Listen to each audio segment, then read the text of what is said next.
Le frère, il a exposé une question qui est intéressante, qu'il est intéressant de traiter lorsqu'on approche le sujet.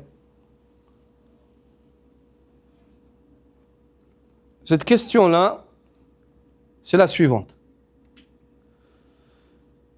Si la personne arrive en retard, qu'elle n'attrape pas la prière du Jumu'ah avec la Jama'a, et puis que elle arrive à la mosquée, les gens ont terminé la prière. Mais le temps du Dhuhr, il n'est pas encore entré.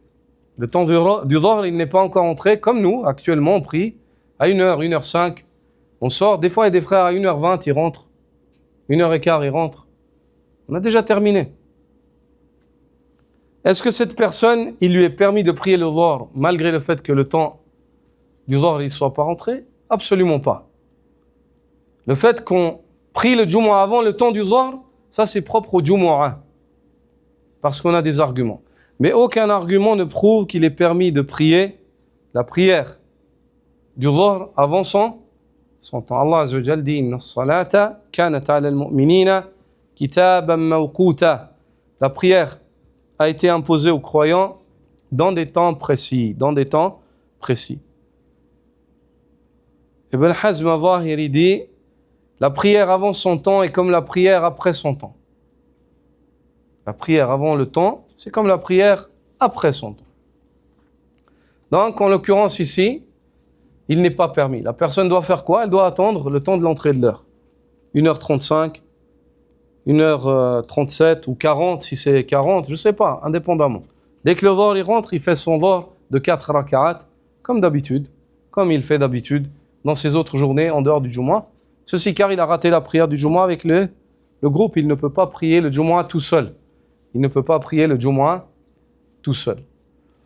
Ceci est la première des questions.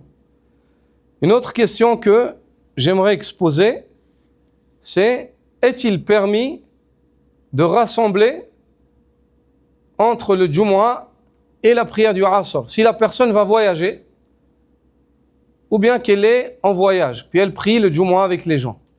Elle rentre, elle fait la prière du Jumu'ah avec les gens. Est-il permis de faire la salat, est-ce qu'il lui est permis de faire la salat al-Asr si le temps du Dhuhr il n'est pas encore rentré quand ils ont fait le Jumu'ah? Absolument pas. Si le temps du Dhuhr il n'est pas entré, il ne t'est pas permis de joindre à la prière du Jumu'ah à la prière de l'Asr.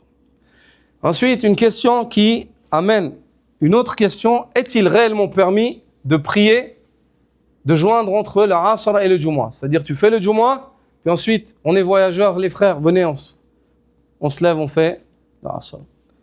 Je vois que les frères, certains tournent la tête, certains tournent la tête horizontalement, certains verticalement. La question est que c'est un sujet à divergence. Le Jumhur voit que cela n'est pas permis. C'est quoi leur preuve? Ils disent le prophète sallallahu alayhi wa sallam ne l'a pas fait. Et les salafs ne l'ont pas fait. Donc, nous ne le faisons pas. Mais réellement et concrètement, il n'y a pas de preuve pour interdire cela. Il faut une preuve pour interdire cela. Car le fait de joindre entre le temps du Dhuhr et du Asr, c'est une nécessité. Ou pour le voyage, ou parce que tu auras un empêchement. Par exemple, tu es ici, tu sais que tu vas rentrer dans une opération, tu vas te faire opérer et tu ne te réveilleras si ce n'est qu'au temps de l'Aïcha. Tu fais quoi? Tu joins, par nécessité, le Dhuhr et l'Asr. 4 plus 4, avec un takbir chacune, même si tu n'es pas voyageur.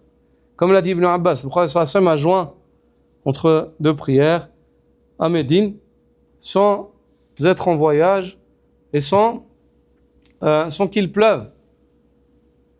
Et lorsqu'on lui a questionné pourquoi est-ce que tu as fait ça, il a dit je ne voulais pas rendre la chose difficile à ma communauté, c'est-à-dire leur montrer que s'il y a une complication excédente, ils peuvent faire joindre entre ces deux prières, Dhuhr Asr ou Maghrib et Isha, ou d'une manière précoce ou d'une manière tardive.